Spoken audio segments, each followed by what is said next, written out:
Got my nigga T's in this bitch. Midwest UGK, nigga. You already know. I set my hands on this money. I'm caught up in this lifestyle. This 100-round drummy. It'll knock a nigga right down. My dope on my scale. It be knocking watch lights out. My spot do be booming. I'm caught up in this lifestyle. My hands on this money. I'm caught up in this lifestyle. Yo, what it do, y'all? It's time for that Coach for the Street podcast. We back in these YouTube streets, and y'all know how we do when we come through. You did what I'm saying? So without further ado, we got a lot that's going on. And first, we got to stop Toronto, bro. We got to talk about great security guard being hit in a drive-by, allegedly, when he got shot in the chest in front of Drake's mansion, bro. 2:00 in the morning. And now, since this situation happened, how they putting it in the news, they just had to bring Kendrick up inside of this mess, which got nothing to do with that. Yeah, this ain't got nothing to do with Kendrick. I wouldn't even do a blog and assume this got nothing to do with Kendrick simply because this didn't happen in the States. It happened in Toronto. Right. People got to understand this one thing about Drake, right? That's why in the States, you have your Kendricks, your J. Cole's, your Futures. In the States, we gonna say, yeah, Drake got fans everywhere through the States. But the streets look at Future like how the average fan look at Drake. Mm-hmm. Kendrick, the same thing. We've been seeing Kendrick's song get played in clubs. We've been seeing Drake's song get played in clubs, and they boo it, cut this off, take that off. In Toronto, Drake is so big of an influence because he's the most famous person to come out of, the most famous rapper, hands down, to come out of Toronto. Right. Being that that's his status, he was able to connect with the streets in Toronto. Right. Don't let Cash Money, Birdman, and Lil Wayne, man, get y'all messed up and think this nigga got all these extra ties in the streets just because he doing these features with all these rappers, man. Mm-hmm. That's a fact. But the thing is, now since this situation done happened, everybody saying now we starting to see why J. Cole got out the way. Now, this situation, I don't even think this got nothing to do with no hip hop. I think somebody was clout chasing, cuz. Yeah, I think it was somebody was clout chasing, cuz there's no reason for no nigga, man, to pull up to Drake's residence, or shall I say, because he rich, his estate, nigga. Mm-hmm. And let off shots. That ain't got nothing to do. Keep in mind what Kendrick and Drake got going on. What Kendrick, Drake, Future, Metro Boomin, all these artists got going on. It's to change the narrative of hip hop. We went from listening to niggas talk about they gun all day and putting niggas in the garbage bag all day to now we've been listening every day at a consistent level. Top tier artists go back to bars, even if it's through competition, because that's all this is competition, bro. So we listening to Drake produce bars in his songs. We listening to Kendrick put bars in his songs. So regardless whose side we pick, who winning, who losing, they still putting out, they taking it back to hip hop. Right. That's a fact. These ain't two niggas that battle rap songs result in shootouts when they see. These ain't the type of niggas. These ain't the type of dudes. J. Cole might have tapped out because that's not his character. He gonna do numbers without having to partake in fake beefs with rappers. The Baby didn't expose this a couple weeks ago about niggas wanting to participate in rap beef to do the numbers. Whereas with Drake, Kendrick, Future, Rick Ross, all these type of people, they gonna generate a lot of numbers. Look how fast Kendrick goes, a couple million views when he drop his disc. Drake do the same thing. it's generating numbers, and Right. the numbers that's being generated is more on some hip hop level music. It's not based on who gangster. Right. We kind of gotta praise that. Everybody want the beef to stop, but you don't understand. I'm sick of hearing niggas talk about spitting on somebody else's grave, they dead homies, and all. I'm sick of hearing that. But we know Yeah. this is competition. We know wholeheartedly these two niggas is in competition. So what happened in Toronto? Y'all need to cut it out. The bloggers need to cut it out. If you out here throwing out false information, because this ain't got nothing to do with Kendrick and Drake At going back and all. forth. And that's why Booster was catching backlash too, because he kept trying to stop it too. And people trying to tell him, like, bro, it's all going back to the roots right now. We in boxing right now. Yeah. We need it. Yeah. So it's like, we don't want to hear escort music. We don't want to hear drill music, bro. We want niggas to get back in the booth and beat them beats up, bro. You And feel be me? and we watching these two niggas be creative. Facts. Even from the production, the way they lead into their songs, the way they switch up the beat in the middle of the songs. Like niggas is really going back to the roots of hip hop, bruh. It's been gone for so long. We've been listening to the same pattern of music since 2012. Yeah, facts. Facts. And it's watered down, and that's why album sales went down 40% last year. Because nobody don't want to buy the same music. All of y'all niggas saying the same thing, just with a different accent. And then we sitting here and everybody want to make it seem like the beef that's what led to that. Nah, it was probably some dumbass nigga in Toronto wanted some clout. You got your clout. Your ass probably going to jail if you ain't already in jail. You definitely going though, because it happened on a celebrity's resident. They gonna make sure you the poster child for this. What happened to a nigga when he want to do something stupid? Now hit this man in the chest, bro. His security at that. Right. So you already know it.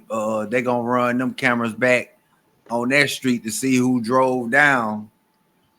And another thing, we got to talk about Hassan Campbell saying that Jim Jones broke the rules. Man, let me tell you something, player. This man is 50-some years old, a 50-year-old businessman. You feel me? That's being attacked in a racist airport. Soon as this situation happened, y'all see they ran straight to Jim Jones. They didn't pay the other guys no attention. They came to Jim Jones. They wanted to apprehend him. So before they can even do it, he went ahead and said, man, these two assaulted me. What y'all coming my way for? How is that breaking the rules, man? And this hypocrite ass nigga swear he be going for what's right. How you gonna be talking about people doing positive stuff when you stay bringing up the streets like you got one foot in them? You know what I mean? I hate when niggas do that, bro. I don't even know why niggas still paying attention to nothing he say. We looking at the same cafeteria lunch lady cook shaped ass nigga talk about how he ran Bronx River, and Bronx River is his hood, but went to Bronx River and got clapped. Ain't no coming back from that. That nigga's a sucker. He's sweet. Nigga is popcorn. I can't with him. I can't. His opinion don't count to me, cuz it's plain and simple. A lot of you other people on YouTube that watch YouTube and watch Hassan and watch whatever and go off of his opinion, man, I gotta question YouTube, because this nigga suspect on top of suspect, the nigga's a sucker.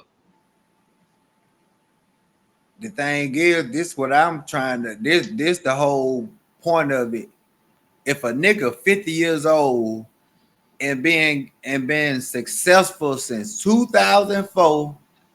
What the hell he need to go by street rules for if they're in the airport and he being assaulted by civilians? Let me say this. You go by street rules when you dealing in the streets. This nigga coming down the escalator in the airport, and there's 3 white people attacking him. Nigga, if he don't say they assaulted me, they tackling him while they looking at them, talking to them. Did he do something to y'all? Nigga, you know how this shit go. Facts. So he letting them, the police, know, like, look, get off me. Them niggas assaulted me. Nigga, I ain't about to listen to this old lunch lady safe ass nigga, man. I'm trying to tell you, bro. Big back meat having ass nigga, man. Listen, cuz clout chasing, trying to stay in the algorithm and trying to discredit everybody but himself for everything that's going on. True. Because at the end of the day, nigga,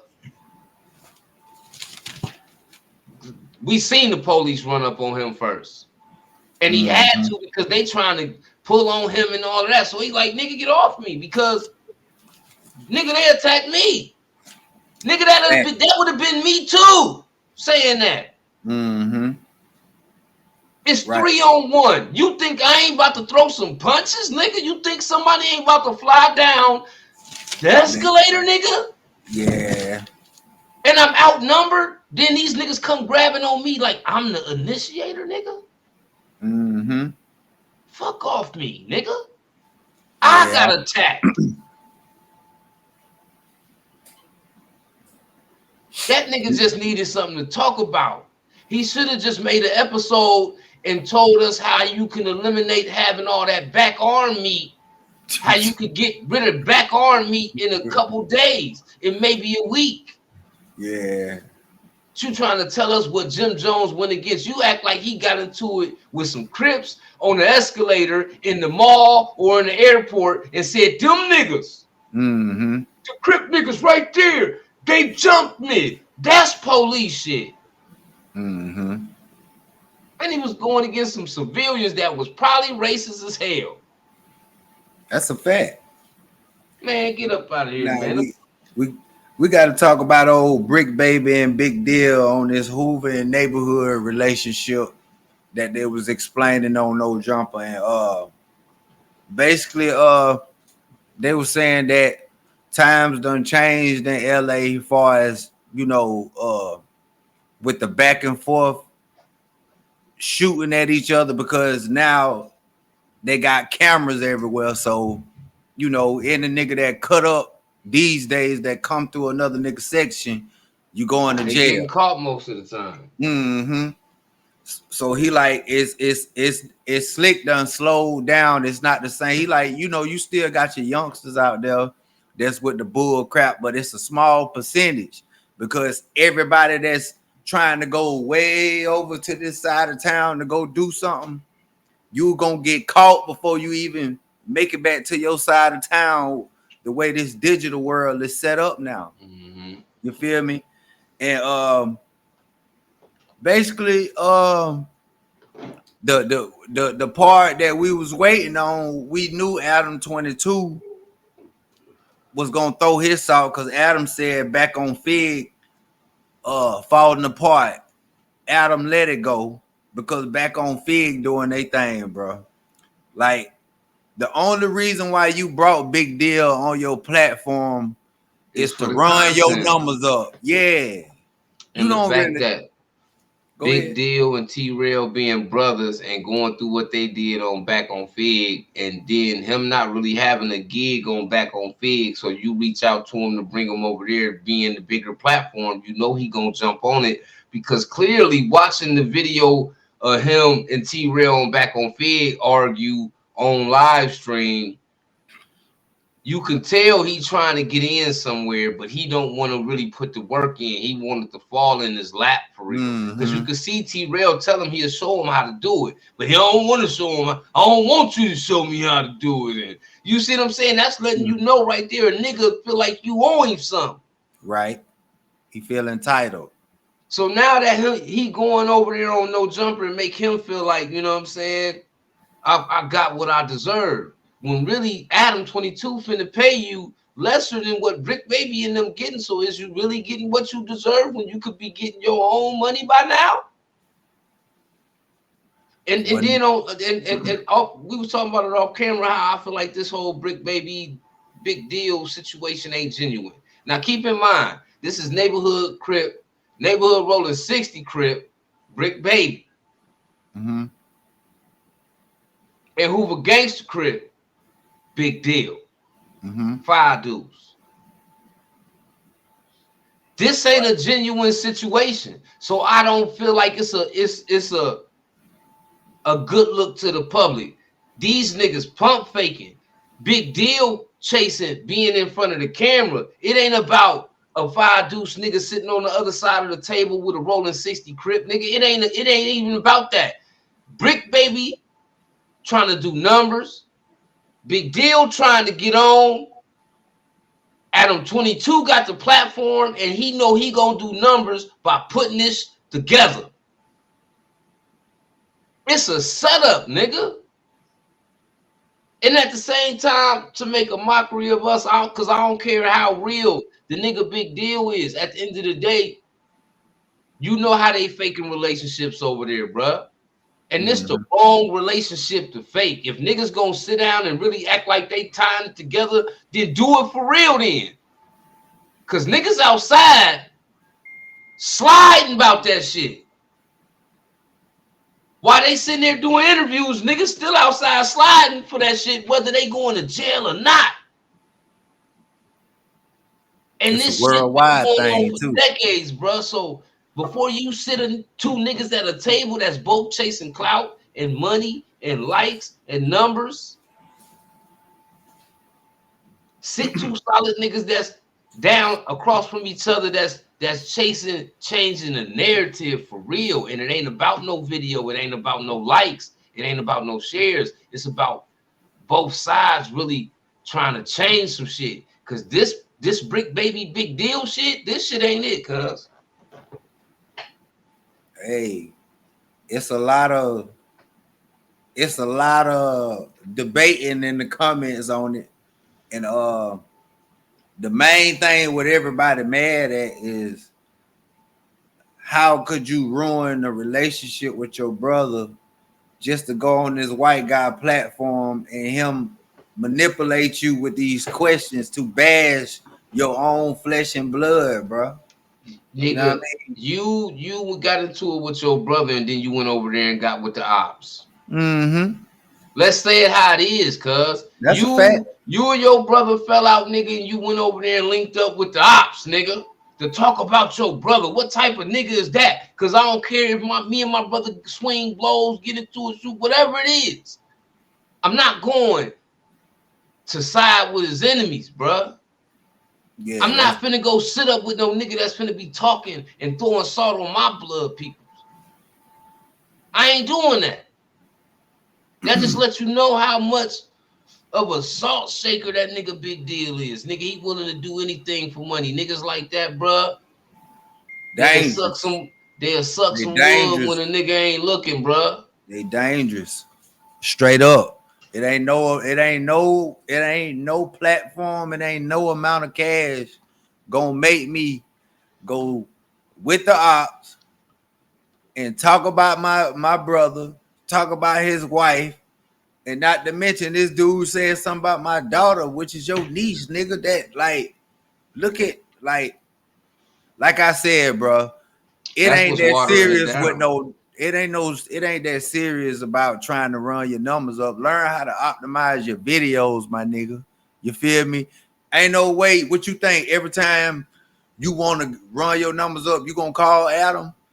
If it's anything, Adam gonna turn you into a host and then throw these old. Give you $300 a week. Now you're making $1,200 a month when you could have been building yourself up to put yourself in position to make whatever you could possibly make on your own time versus a nigga treating you like an employee, nigga.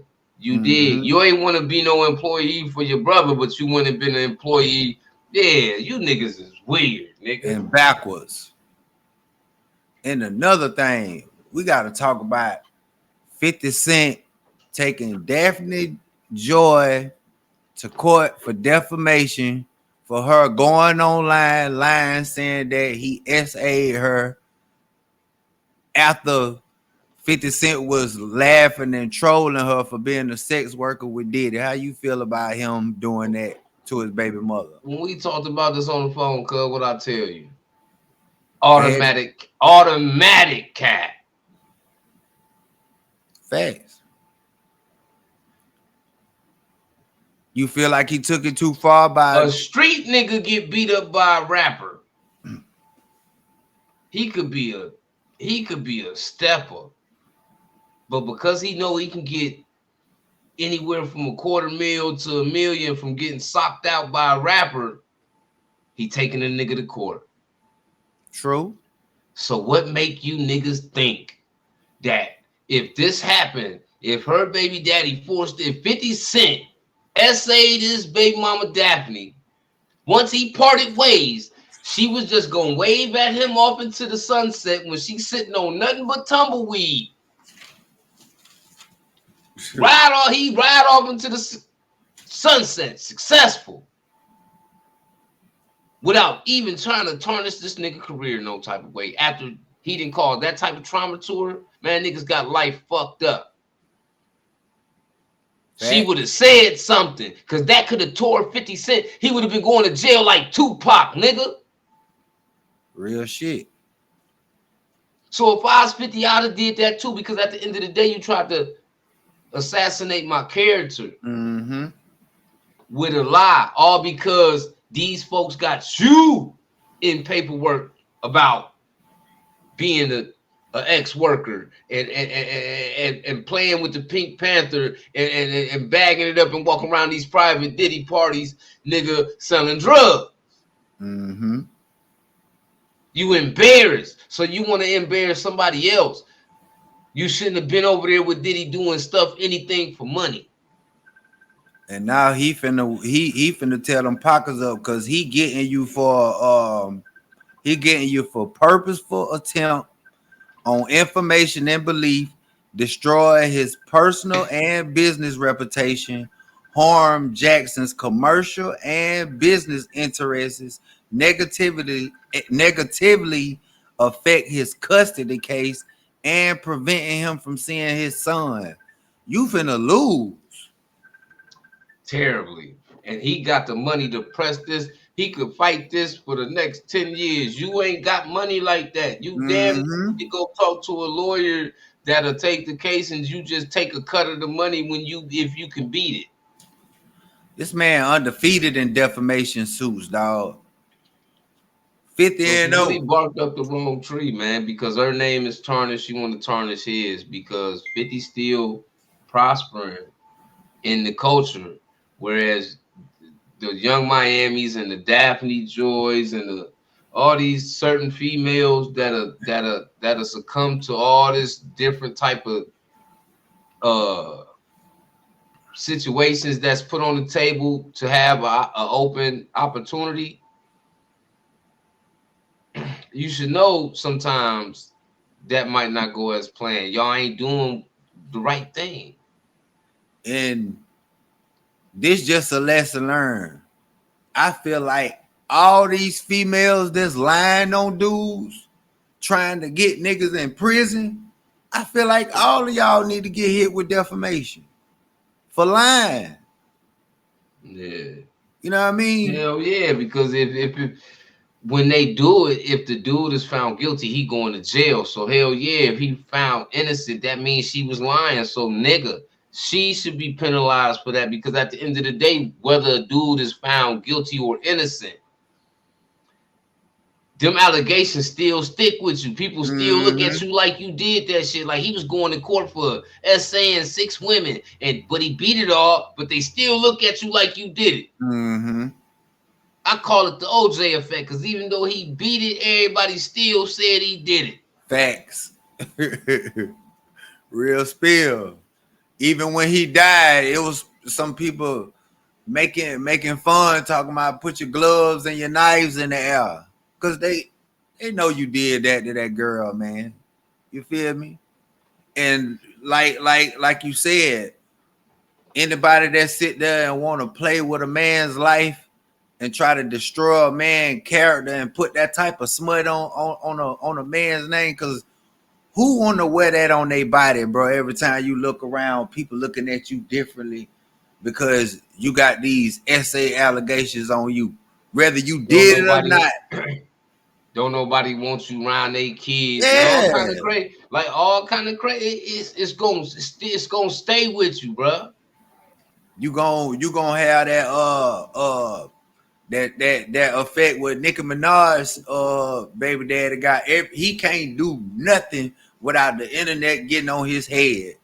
If he go to a basketball game, either, because when she posts pictures with him, they clown her too. Mm-hmm. So it's like, bruh, like, yeah, when it comes to women lying like that, yeah, y'all need to be put in jail. No, put in prison. Because that's what y'all send a nigga if he did that to y'all. So yeah, y'all need to go sit down in the cell too. For real. Straight up. Straight up. But this is all we got for y'all on this episode. This time for that Coach for the Streets, man. We back in these streets again. You did. So y'all